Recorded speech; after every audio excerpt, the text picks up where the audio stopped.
Hi, I'm Sir Dash Masong. Welcome to my college entrance test review, Verbal Ability Part 6. Let's start. Verbal Ability 41. Error Identification. Subject-verb agreement. The information on the websites are outdated. Which underlined part contains the error? A. The information. B. On. C. Websites. Or D. Are. Again, the information on the websites are outdated. Which underlined part contains the error? A. The information. B. On. C. Websites. Or D. Are. Pause this video and answer it on your own. Go. Alright, the correct answer is letter D, R. Okay, let's analyze. Yung subject dito ay yung the information, yung nasa option A. Ito ay isang uncountable noun. Tinatawag din yun na mass noun. Yung mga uncountable noun, kagaya ng information, or advice, or equipment, or furniture, they are always treated as singular in English. Take note of that. Again, yung mga uncountable nouns po, they are treated as singular. Yung verb na are, yung option B, is plural and does not agree with the singular subject. Yung phrase naman na on the websites is a prepositional phrase that does not change the subject's number. Yung correct verb na gagamitin dapat dito ay is to match the singular subject information. Because information cannot be made plural, di ba? Hindi mo na masabing informations. There is absolutely no way to justify using are. So the correct answer is letter D. That's it. See you sa next session. God bless. Verbal Ability 42. Error Identification. Verb tense consistency. The professor entered the classroom, greeted the students, and begins his lecture. Which underlined part contains the error? A. Entered. B. Greeted. C. Begins. Or D. His lecture. Again, the professor entered the classroom, greeted the students, and begins his lecture. Which underlined part contains the error? A. Entered. B. Greeted. C. Begins. Or D. His lecture. Pause this video and try to answer it on your own. Go!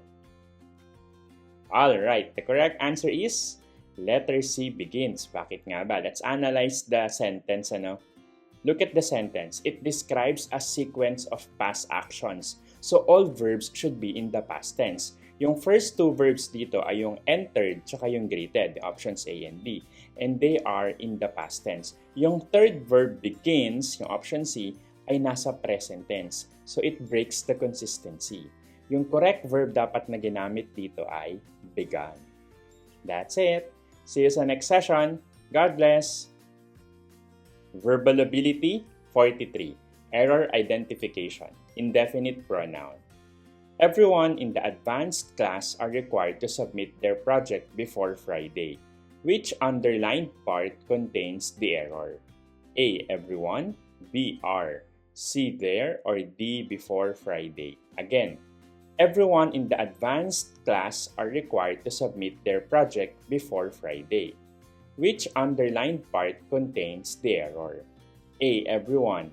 B. Are. C. There. Or D. Before Friday. Pause this video and try to answer it on your own. Go! Alright, the correct answer is letter B. Are. Okay, bakit nga ba? Let's analyze yung sentence. Yung subject dito ay yung everyone, yung option A, which is an indefinite pronoun that is grammatically singular. And of course, a singular subject requires a singular verb. So yung correct verb dapat na ginamit dito ay is, okay? Hindi are. Kaya option B yung tamang sagot.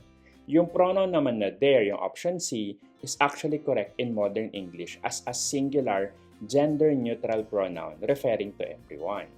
Yung letter D naman na before Friday is correct din. So it's a prepositional phrase indicating time. So the correct answer is letter D. That's it. See you sa next session. God bless. Verbal Ability 44. Error Identification. Inverted sentence. There is several reasons why the project was delayed. Which underlined part contains the error? A. Is. B. Several. C. Reasons. Or D. Was delayed. Again, there is several reasons why the project was delayed. Which underlined part contains the error? A is, B several, C reasons, or D was delayed. Pause this video and try to answer it on your own. Go! Alright, the correct answer is letter A is. Bakit nga ba? Take note, sa mga inverted sentences that begin with there, the verb must agree with the subject that comes after the verb. Ulitin ko. Kapag nakita kayo ng inverted sentence that begin with there, yung verb must agree with the subject that comes after the verb. Okay, dito, yung subject ay yung reasons, ano? So, ito ay plural. So, the verb must also be plural. Kaya mali yung letter A. Kasi ang dapat na nandyan ay are. Okay? So, dapat there are several reasons. Okay. Again, the verb must agree with the subject that comes after the verb. Alright. Bakit acceptable yung BCD? Yung several is correct adjective modifying reasons. Ano? Yung reasons naman, ayun nga yung correct plural noun serving as the subject.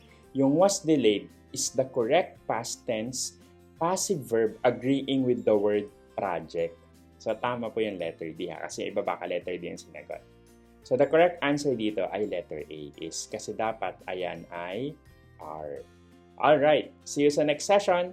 God bless! Verbal ability 45. Error identification. Dangling modifier. After reading the manual, the computer was easy to set up. Which underlined part contains the error?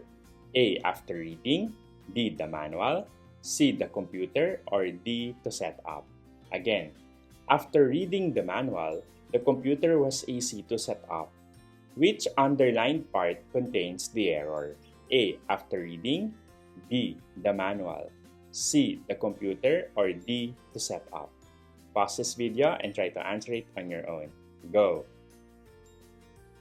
Alright, the correct answer is letter C, the computer. O baka nahirapan yung iba dito, ano?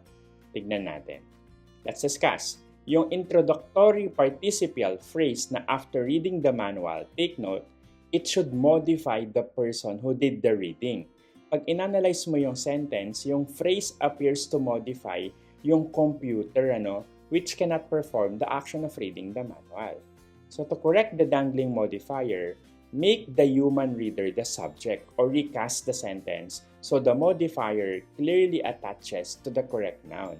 So ano example na corrections dito? Pwedeng ganito. After reading the manual, I found the computer easy to set up. Or pwede rin naman, the computer was easy to set up after I read the manual. Alright, bakit acceptable yung ABD? Yung after reading is correctly formed participial phrase. No? Hindi naman siya nagkakos ng error dito. Yung the manual naman is the correct object of the participle. No? Yung set up or to set up, it is a correct infinitive phrase functioning as a complement, so hindi rin siya error. That's it. See you sa next session. God bless! Hashtag, sana makatulong. If you want a free digital copy of this reviewer, pinamimigay ko po ng libre. How? Just comment on this video, free reviewer, and I will send you the link. And for more reviewers, please feel free to visit my social media account, Sir Dash Academy. Available sa YouTube, Facebook, and TikTok. I suggest puntahan mo sa YouTube yung playlist. Again, sa playlist, kinumpile ko lahat ng test reviewers doon. Gumawa rin ako ng mga reviewers per subject area. For example, you need further review sa math, physics, biology, chemistry, general science, or English. Hanapin mo lang yung subject na kailangan pa ng further review. Sana makatulong. See you sa next session. God bless!